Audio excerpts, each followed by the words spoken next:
students, and welcome to the class of Standard 10, subject English. Today we are going to do a poem named The Will to Win, written by Burton Braley. Let us know some quick facts about the poet of the poem, Burton Braley. Burton Braley was born in 1882 in Madison, Wisconsin. He inherited his father's talent in writing and had shown his talent at a young age of 11 when he published his first work, a fairy tale called Why the Grass is Green. Braley was considered a person who was always optimistic and held the belief that everything is possible, which is why his works are motivational and quite inspiring. Braley had written around 4,000 verses and several hundred short stories, making him one of the most widely read American poet of his era. Now, let us read the poem. The Will to Win. If you want a thing bad enough to go out and fight for it, work day and night for it, give up your time and your peace and your sleep for it. If all that you dream and scheme is about it, and life seems useless and worthless without it, if you gladly sweat for, fret for, and plan for it, and lose all your terror of the opposition for it, if you simply go after that thing that you want with all of your capacity, strength, and sagacity, faith, hope, and confidence, and stern pertinacity, if neither cold poverty, famish or gout, or sickness or pain of body and brain can keep you away from the thing that you want, if dogged and grim you besiege and beset it, with the help of God, you'll get it. This poem does not have definite stanzas, so we'll take few lines at a time to understand them in detail. One important thing I want you all to note is the poem mentioned in the textbook is not the complete poem. Okay, it is one stanza is missing, few lines are missing, but we'll do as much as mentioned in the text. Let's read. If you want a thing bad enough to go out and fight for it, work day and night for it, give up your time and your peace and your sleep for it. The poet is very eagerly telling us that we should have firm determination towards our goal. If we want something bad enough, if we are desperate to gain it, then we have to fight for it. We can never give up easily or we can never get depressed. We have to work day and night, lose our time. We should not look at time, or at times we will also have to give up our peace and our sleep. Okay, that is losing all your comfort and losing all your self-centeredness for the goal that you want to achieve. Only then can we actually achieve it.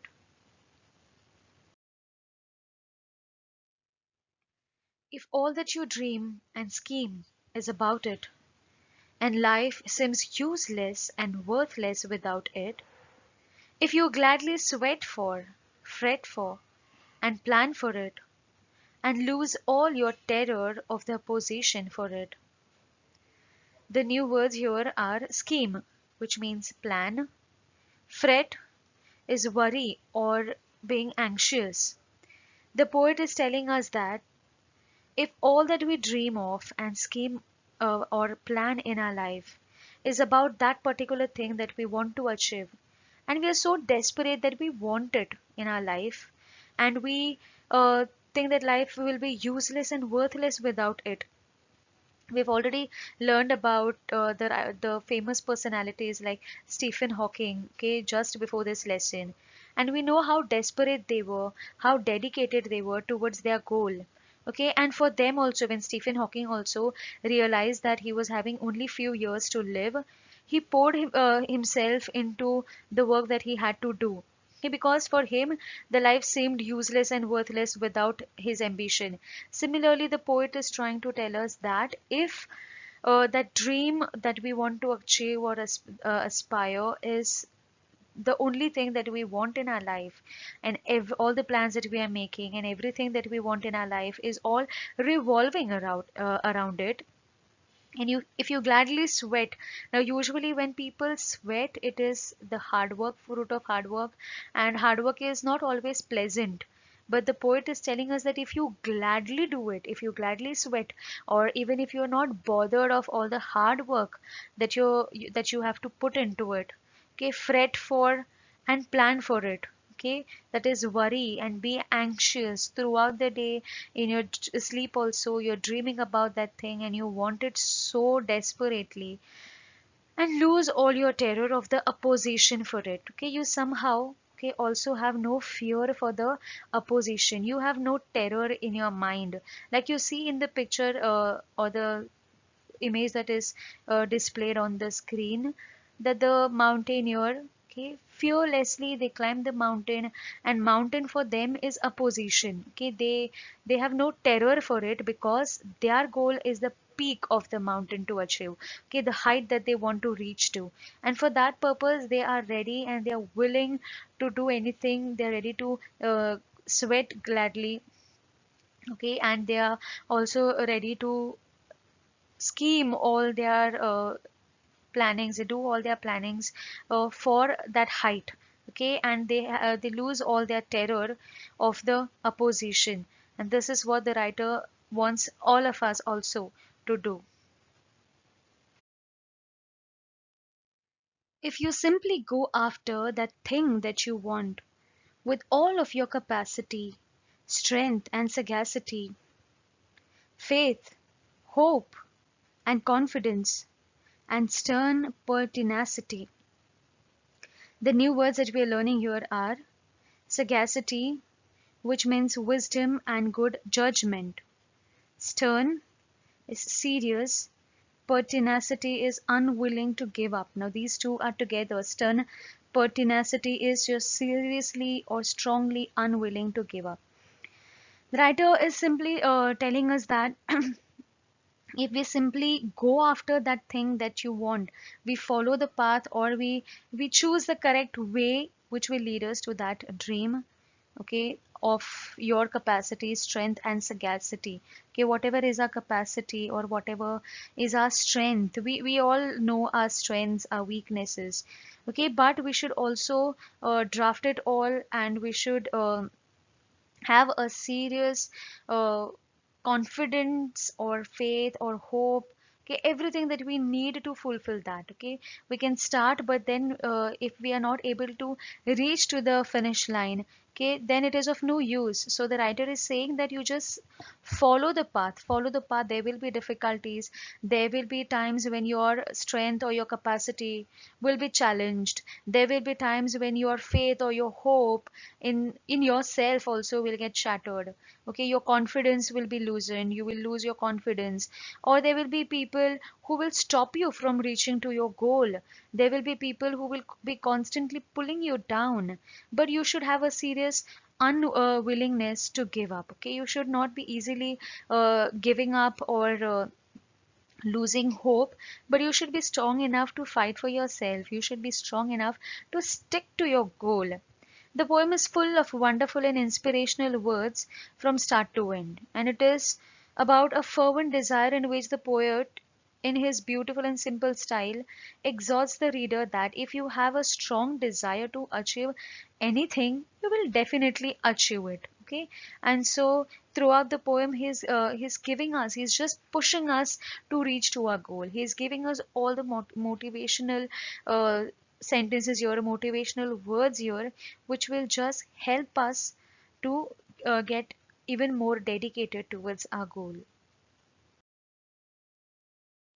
If neither cold, poverty, famish and gout, or sickness or pain of body and brain can keep you away from the thing that you want, if dogged and grim you besiege and beset it, with the help of God, you'll get it. The new words that we learn here are famish, which means great hunger. Gout is also acute pain and stiffness of bone. Dogged is stubbornly persisting, grim, serious, unhappy. Besiege and beset both mean to surround. The writer here simply says that whatever your dreams are, you should be focused on that. And some people are so dedicated that whether they are in cold or whether they are in a poor state, in poverty, in famish, okay, in great hunger, or gout, okay, where they're having a lot of pain, there is sickness, okay, of body and brain, okay, not only physical pain but also emotional and internal pain that they go through when they have to face difficulties or when they constantly have to face failure. Okay, but still all these things are not keeping them away. They're still dedicated, they're still focused. Okay, and though dogged and grim, okay, so they want to be doing it, and but somehow unhappiness surrounds them, unhappiness or sorrow or kind of low feeling surrounds them, besiege and beset them. Then the writer very nicely or very beautifully at the end of the poem is saying, with the help of God you will get it. That is where he's also mentioning the divine power whom we all should be dependent on. Okay, because sometimes we try to do things on our own, we try to solve our problems on our own without including or without imbibing the blessings of God. Or God, it's mentioned, it's written in capital words, capital letters, because God here does not only mean the supernatural power but our family, our parents who are also the image of God in front of us, or our inspiration, our role models, our teachers. These all people usually help us to find the way to success. So whenever we are trying to do something on our own, we will get it, but we should also take guidance from others. We should also involve others in our struggle, and then definitely we will reach to success. God does not fail. He has different plans for all of us. And so the writer is not only telling us to depend completely on God without working hard. Throughout the poem, he is inspiring us, he is constantly motivating us to work hard. But at the end, he is saying that don't worry, you will also have the divine touch, which will definitely help you achieve what you want to achieve in your life. Okay, so this is how this poem contains very rich ideas for personal traits and circumstances that help one to get successful. Okay, it also ignites our brain. It motivates us that if we have the desire to get anything, no one can stop us. And the poem also tells us what we shall do or avoid in order to achieve success or in order to be successful. Poetic devices. This poem is an inspirational or motivational poem. It provokes us to build up a battling spirit so as to fight negative forces coming in the way of success. There is no particular rhyme scheme, but rhymes are used randomly all through the poem. The most common type is in lines ending with the word it. For example, for it, of it, without it, about it, beget it, sweat for it, fret for it, and so on. Other examples are capacity, pertinacity, sagacity, and pain, brain. The figures of speech used in the poem are climax, tautology, antithesis, repetition, and alliteration. Climax. The figure of speech in which the words or ideas are arranged in an ascending order of importance is called climax. For example, to go out and fight for it, work day and night for it, give up your time and your peace and your sleep for it. The Words are arranged in an ascending order of their importance. Okay, you fight day and night, you work day and night, you give up your time, peace, and sleep. Actually, when you lose your sleep, you lose your peace. Okay, and then it goes on like that. So this is ascending order. Second one, if you gladly sweat for, fret for, and plan for it, and lose all your terror of the opposition for it. This is also an example of climax. Tautology. Words expressing same ideas in different ways is an example of tautology. For example, life seems useless and worthless without it. The words useless and worthless both have same meaning. Second example, if neither cold, poverty, famish or gout. Famish and gout both have similar meaning, and that is poverty, hunger.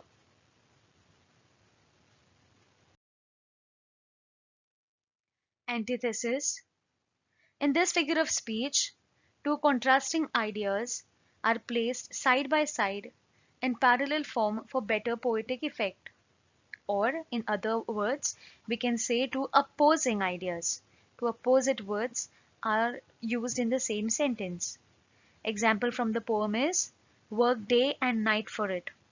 The words day and night are opposite to each other. Alliteration. The repetition of sounds at the beginning of two or more words in a given sentence is alliteration. For example, can keep you away from the thing that you want. The letter T in the thing and that is repeated. That is an example of alliteration. Repetition. In this figure of speech, the words are repeated for more than once in a given sentence for a better poetic effect.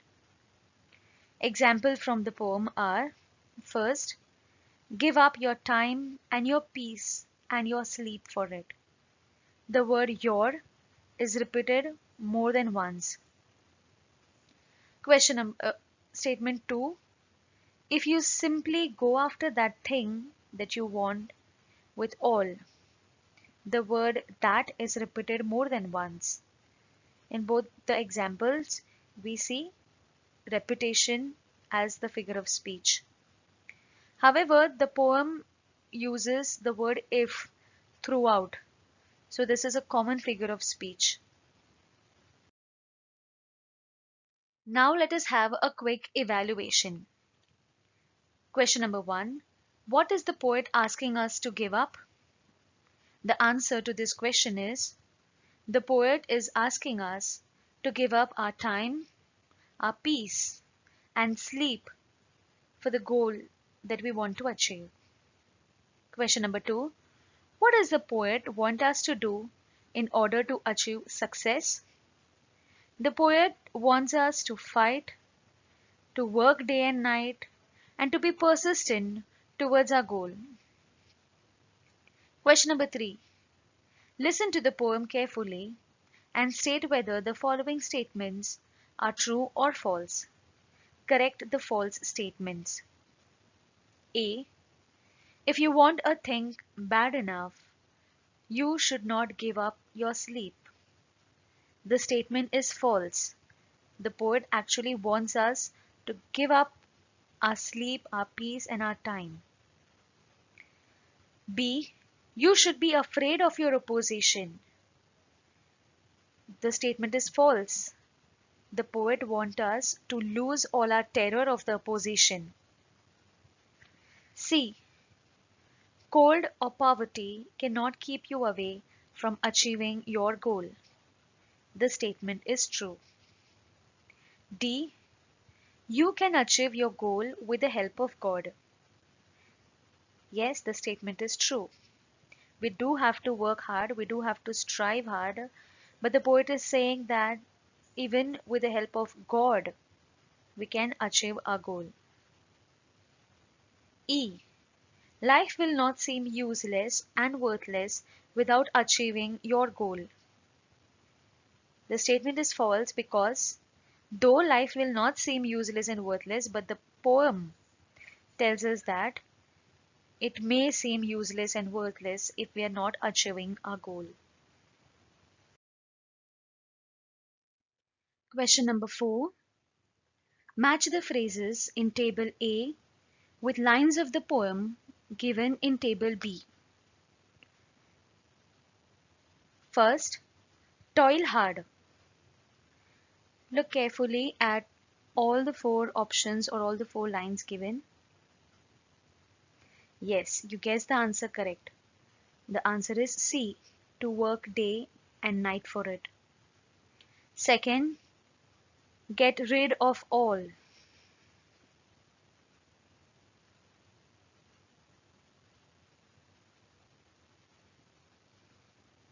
Yes, you guessed it right. The option is D, lose all your terror of the opposition for it. Third, extremely poor condition. Yes, correct. It's B, if neither cold poverty, famished. Fourth, need desperately. Yes, there's only one choice remaining. A, if you want a thing bad enough. May you always have a will to win no matter what comes your way. Thank you.